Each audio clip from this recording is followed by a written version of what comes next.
สบายดีข้าพเจ้าลัตตาอินทปัญญาสังกัดอยู่คณะพยาบาลศาสตร์มหาวิทยาลัยวิทยาศาสตร์สุขภาพ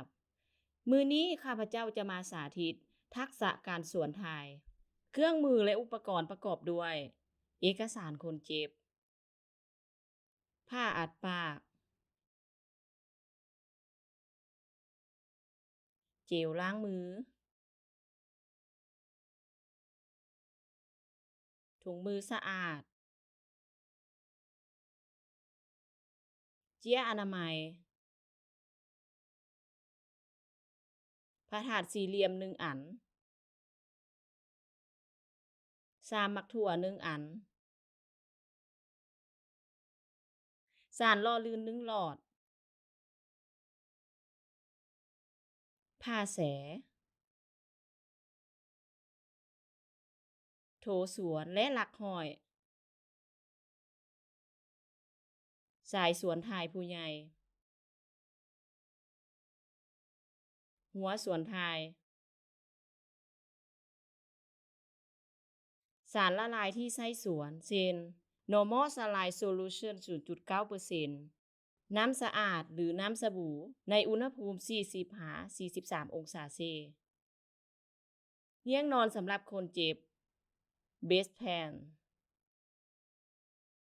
ผ้ากันเปื้อนสำหรับพยาบาลผ้ายางห่องกันเปื้อนผ้าคลุมชุดเฮ็ดความสะอาดอวัยวะเพศ Foot Sincess ล้างมือด้วยน้ำสะอาดและสบู่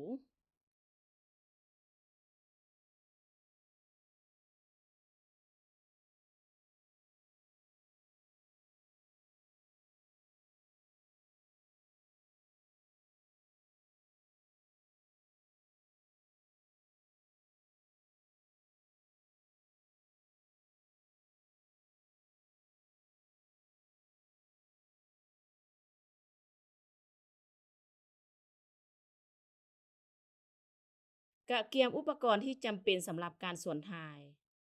ต่อสุดสวนทายต่อสายยางเข้ากับโถสวนต่อหัวสวนเข้ากับสายยางพร้อมกวดสอบหัวต่อโดยเปิดปิดหัวสวนให้ใช้การได้อย่างคล่องแคล่ว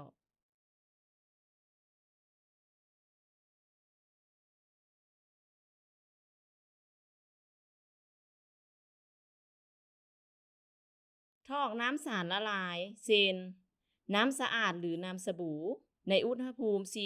40-43องศาเซกรณีน้ำสบู่แม้นให้ทอกใส่ประมาณ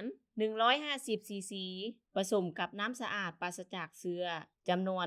850ซีซีรวมเป็น 1,000 ซีซีลงไปในโถสวนนำเอาอุปกรณ์ที่ได้เกียมไว้แล้วยกไปหาคนเจ็บพร้อมแนะนำตนเองว่าเป็นพยาบาล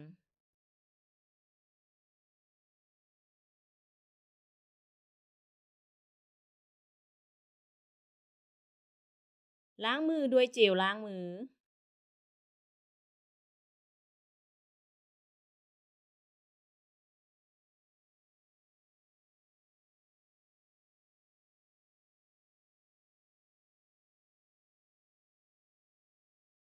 ถามซื้อคนเจ็บแบบเปิดเผยเพื่อระบุตัวตนของคนเจ็บพร้อมกวดบึงปลายซื้อข้างเตียงโดยเปรียบเทียบกับรายซื้อคนเจ็บหรือใบสั่งยาเพื่อกวดสอบความถูกต้องของคนเจ็บชื่อเลขประจำตัวคนเจ็บอธิบายให้คนเจ็บฟัง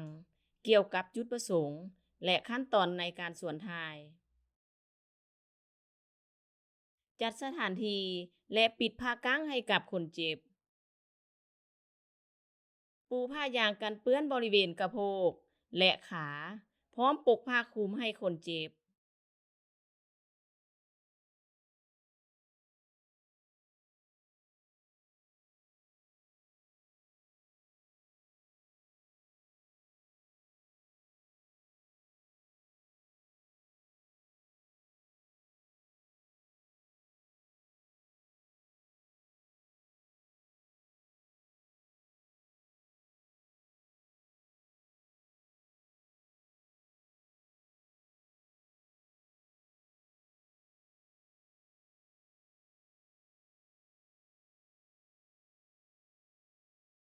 จัดท่าคนเจ็บให้เหมาะสมท่านอนสะแคงซ้าย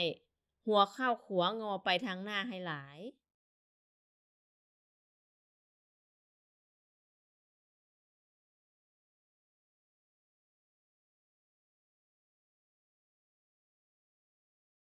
ห้อยโถส่วนท้ายถึงหลักปรับระดับความสูงของหลักให้โถส่วนท้ายอยู่สูงกว่าทวารหนักของคนเจ็บประมาณ46-60ซนติเมตรพยาบาลใส่ผ้าอัดปากผ้ายางกันเปื้อนพร้อมทางใส่ถุงมือสะอาด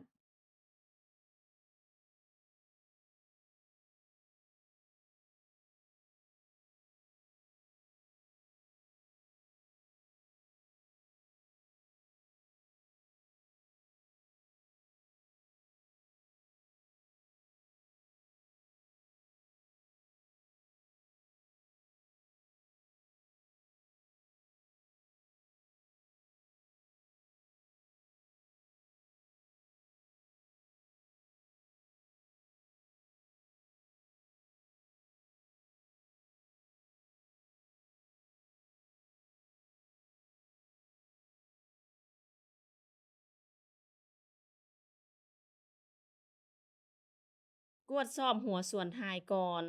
โดยเปิดก๊อกบริเวณหัวส่วนท้าย เพื่อสังเกตว่าน้ำสบู่ไหลออกมาปกติบอ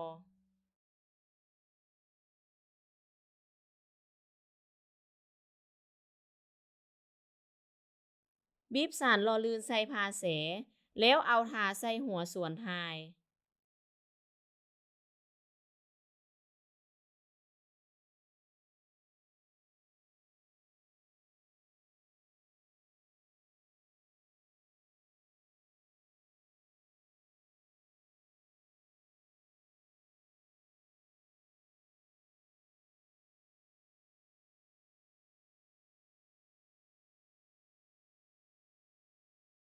ค่อยๆแย่หัวส่วนท้าย เข้าหูทวารหนักซาๆให้ทิศทางการแย่ซี้ไปทางสายบือ ความยาวประมาณ3-4ซนติเมตร เปิดก๊อกให้สารละลายไหลเข้าไปซ่าๆแนะนำให้คนเจ็บหายใจเข้าออกทางปากอย่างซ่าๆ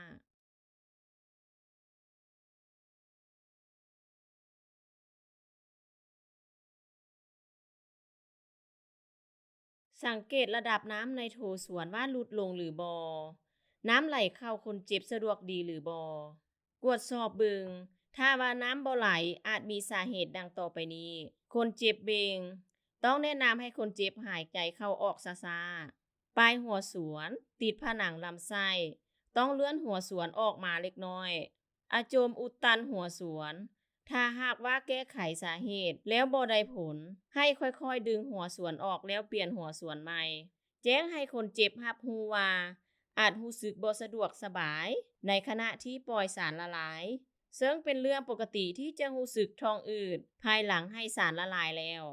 แนะนำให้คนเจ็บกั้นอาโจมโดยการนอนนิ่งๆ จนทนบ่ไหวแท้ๆ ระยะเวลาในการสวนทายที่เหมาะสม แม้นการให้สารละลาย 1,000 ซีซี โดยใช้เวลาประมาณ 10-15 นาที ปิดก๊อกหัวส่วนทายเมื่อสารละลายใกล้หมด หรือคนเจ็บปวดถ่ายแหงใส่เจี๊ยอนามัยวางรอบทวารหนัก แล้วดึงหัวส่วนออกค่อยๆ การดึงหัวส่วนออกไหวอาจเฮ็ดให้คนเจ็บการอาโจมบ่ได้ฉะนั้น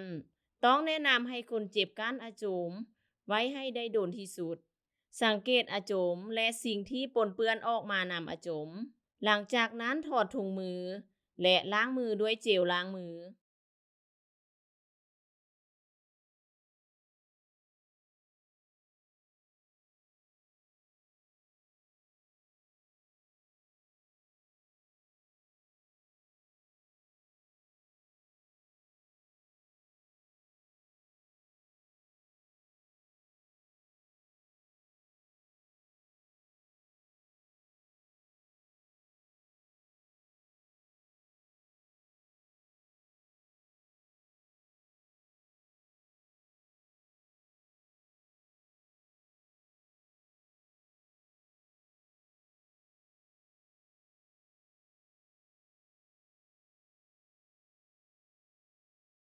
จัดท่าให้คนเจ็บในท่าที่สะดวกสบายต่อการขับถ่าย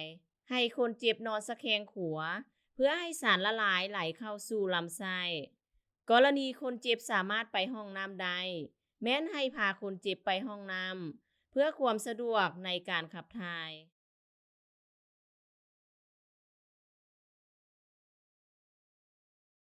กรณีคนเจ็บบ่สามารถไปห้องน้ำได้แม้นให้เงี่ยงนอนกับคนเจ็บจัดท่าให้คนเจ็บอยู่ในท่านอนหงายสันเข่าทั้งสองเบื้องขึ้นพร้อมทางเอาเงี่ยงนอนใส่ให้คนเจ็บให้คนเจ็บอยู่คนเดียวพร้อมทางเอาไม้กั้นเตียงขึ้นถ้าคนเจ็บต้องการความช่วยเหลือให้กดกิ่งเอิ้น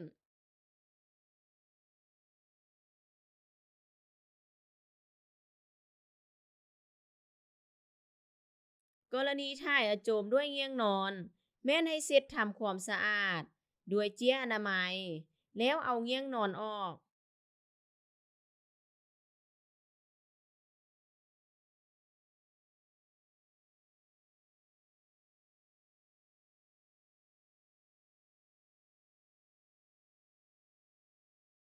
หลังจากนั้น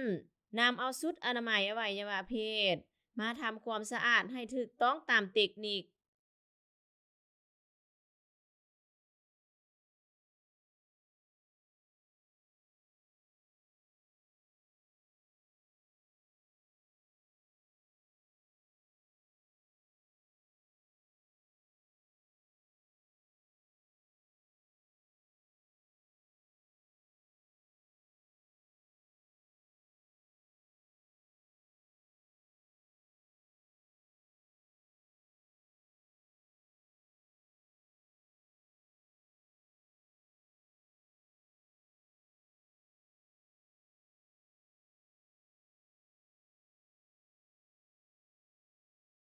ถอดถุงมือ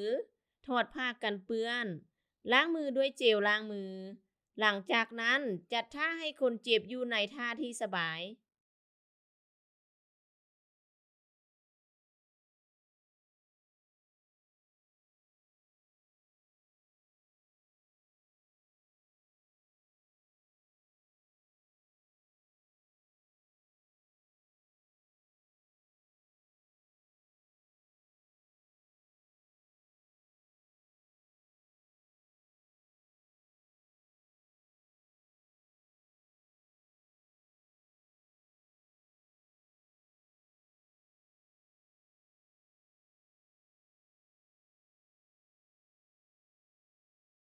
แจ้งผลการสวนทายภายหลังการสวนทายสำเร็จแล้วเก็บเมียนอุปกรณ์ต่างๆที่ใส่แล้วให้เหียบห้อย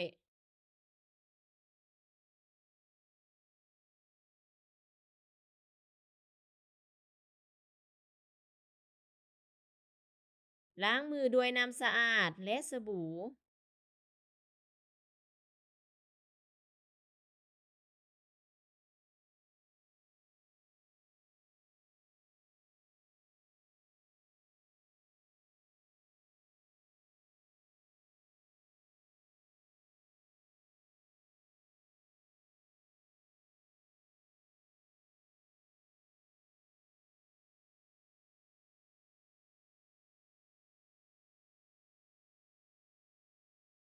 บันทึกรายงานการสวนทาย